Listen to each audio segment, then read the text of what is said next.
Friends, स्वागत करता हूं एक बार फिर से आपके अपने यूट्यूब चैनल पर। फ्रेंड्स, आज के वीडियो में हम लोग बात करने जा रहे हैं कर्मचारी राज्य बीमा निगम में आए हुए यूडीसी मल्टीटास्किंग और स्टेनोग्राफर की वैकेंसी के बारे में। जी हाँ फ्रेंड, ईएसआईसी यानी कि एम्प्लॉयज़ स्टेट इंश्योरेंस कॉरपोरेशन, यहाँ पे आपको बताता हूँ कर्मचारी राज्य बीमा निगम में आपको यूडीसी मल्टीटास्किंग और स्टेनोग्राफर की स्टेट वाइज वैकेंसी आई है, जो करीब करीब आपको 3850 पोस्ट की वैकेंसी है। और इस पोस्ट की एप्लीकेशन आपको स्टेट वाइज अलग अलग दी गई है, जहाँ पे ग्रेजुएट लोग और 10th क्लास पास लोग यहाँ पे अप्लाई कर सकते हैं। यूडीसी और स्टेनो की वैकेंसी की बात करते हैं तो यहाँ पे आपको जो पे सैलरी मिलेगी आपको 25,500 से लेकर के 81,100 रुपये तक की आपको 7th सेंट्रल पे कमीशन के अकॉर्डिंग मिलेगी।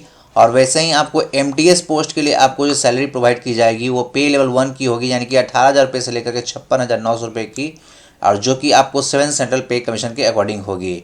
उसके साथ साथ ही आपको डीए, एचआरए और ट्रांसपोर्ट अलाउंसेस भी प्रोवाइड किया जाएगा। तो बहुत ही अच्छी वैकेंसी है, आप स्टेट वाइज वैकेंसी को अप्लाई कर सकते हैं। और आपको बता देता हूं कि अपर डिवीजन क्लर्क के लिए यानी कि यूडीसी के लिए जो आपको एजुकेशनल एसेंशियल चाहिए वो है आपका किसी भी यूनिवर्सिटी से आपके पास डिग्री का सर्टिफिकेट होना चाहिए, यानी कि आप ग्रेजुएट पास होने चाहिए किसी भी स्ट्रीम से।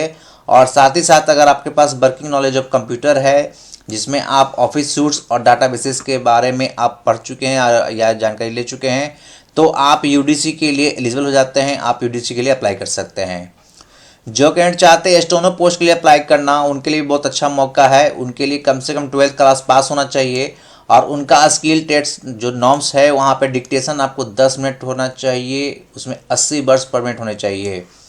ट्रांसक्रिप्शन के लिए आपको इंग्लिश 50 मिनट्स के और हिंदी के लिए 65 मिनट्स देंगे, जो कि कंप्यूटर्स पे होंगे। अगर कोई यहाँ पे चाहता है कि हम एमटीएस के लिए अप्लाई करें यानी मल्टीटास्किंग अप्लाई करें, तो यहाँ पे वो 10th क्लास जो भी पास कैंडिडेट्स हैं वो एमटीएस के लिए अप्लाई कर सकते हैं। बात करते हैं अगर हम लोग एज लिमिट की, तो यहाँ पे यूडीसी और स्टेनो के लिए आपका जो डेट ऑफ बर्थ यानी कि एज होना चाहिए वह 18 साल से मिनिमम लेकर के 27 ईयर्स तक मैक्सिमम होना चाहिए। और इसका जो कैलकुलेशन होगा आपको 15 फरवरी 2022 के अकॉर्डिंग होगा, यानी कि 15 फरवरी 2022 को मिनिमम 18 साल के आयु वाले लोग और मैक्सिमम 27 साल के आयु वाले लोग यूडीसी और स्टेनो के लिए अप्लाई कर सकते हैं। वही बात करते हैं अगर एमटीएस में जो लोग अप्लाई करना चाहते हैं, तो यहाँ पे आपका जो एज ग्रुप होना चाहिए 18 से 25 साल का होना चाहिए। और इसकी भी कैलकुलेशन आपको 15 फरवरी 2022 के अकॉर्डिंग होगी, यानी कि 15 फरवरी 2022 को मिनिमम 18 साल और मैक्सिमम 25 साल वाले लोग एमटीएस के लिए अप्लाई कर सकते हैं। बाकी जो आपको अपर एज लिमिट जो मिलेगा, रिलैक्सेशन मिलेगा, वो आपको कैटेगरी वाइज जो आपको जैसे गवर्नमेंट सर्विस में होता है उसी तरह से मिलेगा। आपको SC/ST कैटेगरी वालों को 5 साल का रिलैक्सेशन, ओबीसी वालों के लिए 3 साल का रिलैक्सेशन, और साथ ही साथ जो कैंडिडेट पीडब्ल्यूडी से बिलोंग करते हैं वहाँ पे जनरल कैटेगरी में 10 साल, ओबीसी में 13 साल और SC/ST में 15 साल का एज रिलैक्सेशन आपको दिया जाएगा। अगर कोई एक्स सर्विसमैन इस पोस्ट के लिए अप्लाई करता है तो जनरल कैटेगरी में उसको 3 साल का एज रिलैक्सेशन मिलेगा, ओबीसी के अंतर्गत 6 साल का रिलैक्सेशन मिलेगा और SC/ST वालों के लिए 8 साल का रिलैक्सेशन मिलेगा। तो जो लोग ईएसआईसी में अप्लाई करना चाहते हैं वहाँ पे उनको कुछ अमाउंट ऑफ एप्लीकेशन फ़ी पे करना पड़ेगा। वहाँ पे सबसे पहले बताता हूँ कि जो कैंडिडेट SC/ST पीडब्ल्यूडी से बिलोंग करता है, या कोई डिपार्टमेंटल कैंडिडेट्स हैं, यानी कोई फीमेल कैंडिडेट्स है या एक्स सर्विसमैन है, वहाँ पे उसको 250 रुपये का फ़ी पेमेंट करना पड़ेगा। और ये 250 रुपये उनको जो फॉर्म की फ़ी होगी वो बाद में अगर आप फेज़ 1 रिटन एग्जाम को पास कर जाते हैं तो आपको रिफ़ंड कर दिया जाएगा। यानी कि जो कैटेगरी वाइज SC/ST पीडब्ल्यूडी या फीमेल कैटेगरी में कैंडिडेट लोग अप्लाई करते हैं तो शुरू में लिया गया 250 का पेमेंट उनको फेज़ 1 रिटन एग्जाम्स में अपीयर होने के बाद रिफ़ंड कर दिया जाएगा। उसी तरह से अगर बात करते हैं कि अदर कैटेगरी वालों के लिए, तो अदर कैटेगरी में जो लोग अप्लाई करना चाहते हैं वहाँ पे उनको 500 रुपये का पेमेंट करना होगा।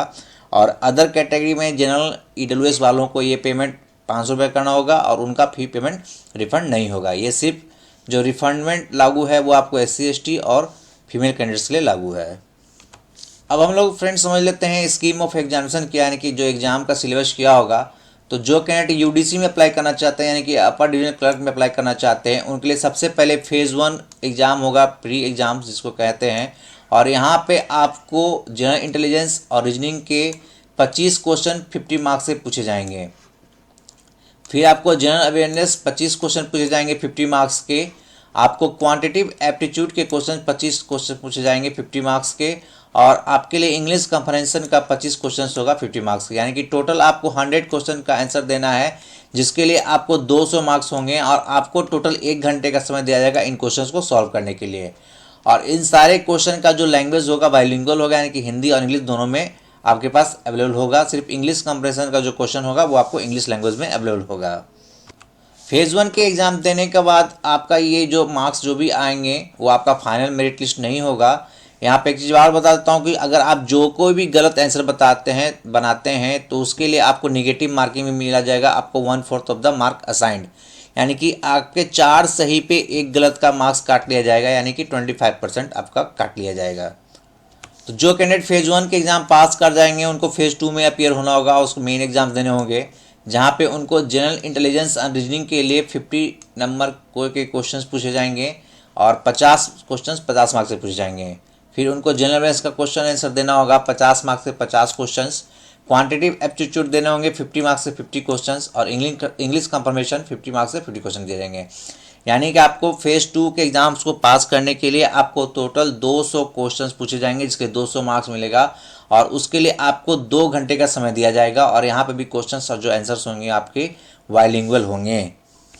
यहाँ पे भी जो आपके जो क्वेश्चंस और रहेंगे उसमें भी निगेटिव मार्किंग रहेगी, यानी कि आप जो भी क्वेश्चन गलत बनाते हैं आपके 4 क्वेश्चंस पे 1 क्वेश्चन आपके यहाँ पे 0.25% जो होंगे आपको निगेटिव चले जाएंगे, आपकी निगेटिव मार्किंग हो जाएगी। इसलिए आप कोशिश करेंगे कि आप उन्हीं क्वेश्चंस का आंसर देंगे जिनको आप भली भांति जानते हैं, और जिनको नहीं जानते हैं उनको आप छोड़ देने में ही भलाई होगी। फेज़ 2 कंप्लीट होने के बाद आपको फेज़ 3 में आना होगा, जहाँ पे आपको कंप्यूटर का स्किल टेस्ट होगा, और यहाँ पे आपको preparation of 2 power point slide दिए जाएंगे जो 10 मार्क्स के होंगे। उसके बाद आपको टाइपिंग मैटर दिया जाएगा MS वर्ड पे, वो 20 मार्क्स के होंगे। और उसके बाद आपको preparation of table on MS excel with use of formula, यानी MS एक्सेल पे आपको फार्मूला का यूज़ करते हुए टेबल बनाने होंगे 20 मार्क्स के। यहाँ पे टोटल आपको 50 मार्क्स के क्वेश्चन होंगे, जहाँ पे आपको आधे घंटे का आपको कंप्यूटर स्किल टेस्ट होगा। तो यहाँ पे UDC के लिए आपको 3 स्टेज में एग्जाम लिए जाएंगे, और जो क्वालिफाइंग मार्क्स होंगे आपके फेज़ 1 और फेज़ 2 के, वो आपको जनरल कैटेगरी वालों के लिए 45% के होंगे, OBC कैटेगरी में 40% और EWS कैटेगरी में 35% होंगे, SC ST के लिए, और फीमेल कैटेगरी में 30% PWD कैटेगरी हो गया। यानी कि आपको फेज़ 1 फेज़ 2 क्वालिफाई करने के लिए इतने % मार्क्स आने होंगे नेक्स्ट स्टेप में जाने के लिए। वहीं पे बात करते हैं जो लोग स्टेनोग्राफर पोस्ट के अगर अप्लाई करते हैं तो उनको फेज़ 1 का एग्जाम देना होगा, जहां पे उनको इंग्लिश लैंग्वेज और कंप्रहेंशन के 100 क्वेश्चंस होंगे 100 मार्क्स के, जिनके लिए उन्हें 70 मिनट का समय दिया जाएगा। रीजनिंग एबिलिटी की क्वेश्चंस होंगी 50 मार्क्स के 50 क्वेश्चन 35 मिनट्स का समय दिया जाएगा, और जनरल अवेयरनेस के 50 क्वेश्चन होंगे 50 मार्क्स के, इसके लिए आपको 25 मिनट्स का समय दिया जाएगा। उसके बाद जो क्वालिफाइंग करेंगे यहाँ पे भी उनकी निगेटिव मार्किंग होगी, और फेज़ 1 क्वालिफाई करने के बाद आपको फेज़ 2 के स्किल टेस्ट होंगे, जहाँ पे आपको स्टेनोग्राफी का स्किल टेस्ट देना होगा। जो लोग फेज़ 1 में शॉर्ट लिस्टेड किए जाएंगे उनको स्किल टेस्ट देना होगा फेज़ 2 में। फेज़ 2 में स्किल टेस्ट में जो कैंडिडेट होंगे उनको शॉर्ट लिस्टेड के बाद main exam will be required to appear in the skill test of stenography. The candidates will be given 1 dictation for 10 minutes in English और Hindi as opted by the candidates in online application form at the speed of 80 words per minute. The matter will have to be transcribed on computer. The transcription time is as under. आपको एक question दिया जाएगा 10 minute का English और हिंदी में type करने के लिए, जिसके लिए आपका स्पीड कम से कम 80 वर्ड्स पर मिनट का होना चाहिए। इंग्लिश और हिंदी लैंग्वेज जो होगी आपको फॉर्म भरते समय ही ऑप्ट करना होगा, जिस लैंग्वेज को आप ऑप्ट करेंगे उसी के अकॉर्डिंग आपको स्टेनोग्राफी का टेस्ट देना होगा, जहां आपको 10 मिनट में 80 वर्ड्स पर मिनट टाइप करने होंगे। और लैंग्वेज स्किल टेस्ट की बात कर लेते हैं तो इंग्लिश में आपको 50 मिनट्स का ड्यूरेशन दिया जाएगा, और हिंदी के लिए आपको 65 मिनट्स का ड्यूरेशन दिया जाएगा। अगर आप PWD कैंडिडेट्स बिलोंग करते हैं तो आपको इंग्लिश के लिए 70 मिनट और हिंदी के लिए 90 मिनट का समय दिया जाएगा। जो लोग MTS पोस्ट के लिए अप्लाई करेंगे वहाँ पे उनका जो सिलेबस रहने वाला है प्रीलिमिनरी एग्जाम्स के लिए, वो जनरल इंटेलिजेंस और रीजनिंग का क्वेश्चन रहेगा 25 क्वेश्चन 50 मार्क्स के, जनरल अवेयरनेस के लिए 25 क्वेश्चन होंगे 50 मार्क्स के, क्वांटिटेटिव एप्टीट्यूड के लिए भी 25 क्वेश्चन होंगे 50 मार्क्स के, और इंग्लिश कंप्रहेंशन होंगे 25 क्वेश्चन 50 मार्क्स के। यानी कि टोटल आपको 100 क्वेश्चन के आंसर देने हैं 200 मार्क्स के, जिसके लिए आपको 1 घंटे का कंपोजिट टाइम दिया जाएगा, और यहाँ पे जो लैंग्वेज होगी आपको हिंदी और इंग्लिश दोनों होगी। जैसे ही जो लोग MTS में फेज़ 1 के एग्जाम्स पास करेंगे उनको फेज़ 2 का एग्जाम देना होगा, और वहाँ पे उनके जो जनरल इंटेलिजेंस और रीजनिंग के क्वेश्चन होंगे 50 क्वेश्चन होंगे 50 मार्क्स के, जनरल अवेयरनेस के लिए 50 क्वेश्चन होंगे 50 मार्क्स के, क्वांटिटिव एप्टीट्यूड के 50 क्वेश्चन होंगे 50 मार्क्स के, और इंग्लिश कॉम्प्रिहेंशन का 50 क्वेश्चन 50, 200 क्वेश्चन आपको देने होंगे 200 मार्क्स के। यहाँ 2 घंटा समय आपको दिया जाएगा, और यहाँ पे भी आपको हिंदी और इंग्लिश दोनों लैंग्वेज में आंसर देना होगा। तो जितने भी कैंडिडेट्स हैं जो चाहते हैं ESIC में UDC स्टेनो और MTS के पोस्ट के लिए अप्लाई करना, उनको बता देता हूँ कि जो इसकी एप्लीकेशन है उसका जो स्टार्टिंग डेट है वो आपको 15 जनवरी 2022 से शुरू होने वाला है। यानी 15 जनवरी 2022 से आप इसके लिए अप्लाई कर सकते हैं, और इसके लिए आपको 15 फरवरी 2022 तक का समय दिया जाएगा। यानी कि टोटल आपको 1 महीने का विंडो प्रोसेस रहेगा अप्लाई का, जहाँ पे आप इस पोस्ट के लिए अप्लाई कर सकते हैं। फी की बात हमने पहले ही बता दी थी कि जनरल OBC कैटेगरी वालों को 500 का फ़ी होगा, और SC ST PWD for female category में 250 रुपये का पेमेंट करना होगा, जो बाद में आपको फेज़ 1 के एग्ज़ाम देने के बाद रिफंड कर दिया जाएगा। एज लिमिट की बात अच्छी तरह से समझ लीजिए कि आपका 15 फरवरी 2022 को UDC स्टेनो में अप्लाई करने के लिए कम से कम 18 से लेकर के 27 साल का मैक्सिमम एज है, और MTS के लिए आपको 18 से 25 साल का एज है, और बाकी जितना जो भी रूल्स है उसके अकॉर्डिंग आपको एज रिलैक्सेशन दिया जाएगा, यानी कि कैटेगरी वाइज आपको एज रिलैक्सेशन दिया जाएगा। तो यहाँ पे स्टेट वाइज वैकेंसी है जो करीब करीब आपको 3800 पोस्ट की वैकेंसी है। और अगर बात करते हैं तो हर स्टेट वाइज आपको, आंध्र प्रदेश की बात करते हैं तो वहाँ पे टोटल 35 सीट्स हैं आपको। अगर आप बिहार स्टेट के लिए अप्लाई करना चाहते हैं तो आपके पास 96 पोस्ट हैं यहाँ पे, जो कि category wise UDC steno MTS में सब अलग अलग है, आप इसको नोटिफिकेशन में चेक कर सकते हैं। छत्तीसगढ़ में अगर अप्लाई करना चाहते हैं तो आपको 41 पोस्ट की वैकेंसी है। दिल्ली में आपको 557 पोस्ट की वैकेंसी है। गोवा में 26 पोस्ट की वैकेंसी है। अहमदाबाद में 269, जम्मू कश्मीर में 9, हरियाणा में 185 पोस्ट की वैकेंसी है। हिमाचल प्रदेश में 44, झारखंड में 32, कर्नाटका में आपको 282 पोस्ट की वैकेंसी है। केरला में 130 पोस्ट की वैकेंसी है। मध्य प्रदेश में 102, 594 आपको महाराष्ट्र में है। नॉर्थन रीजन में आपको 18 पोस्ट की वैकेंसी है। उड़ीसा में 74 की वैकेंसी है। पुडुचेरी के लिए आपको 14 पोस्ट की वैकेंसी है। पंजाब के लिए 188, राजस्थान के लिए 187, तमिलनाडु के लिए 385 पोस्ट की वैकेंसी है।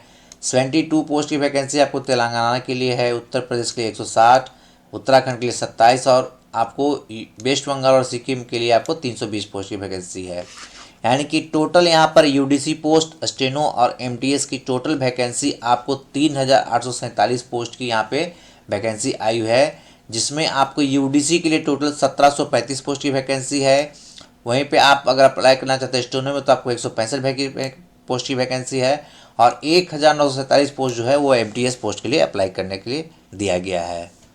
तो साल के शुरुआत में ही आपको एक बहुत ही अच्छी वैकेंसी मिलने जा रही है फ्रेंड्स। तो जो भी लोग अपनी एलिजिबिलिटी को चेक कर लें, और चेक कर करके अपनी योग्यता को जांचते हुए आप UDC पोस्ट के लिए, स्टेनो पोस्ट के लिए और MTS पोस्ट के लिए यहाँ पे अप्लाई कर सकते हैं।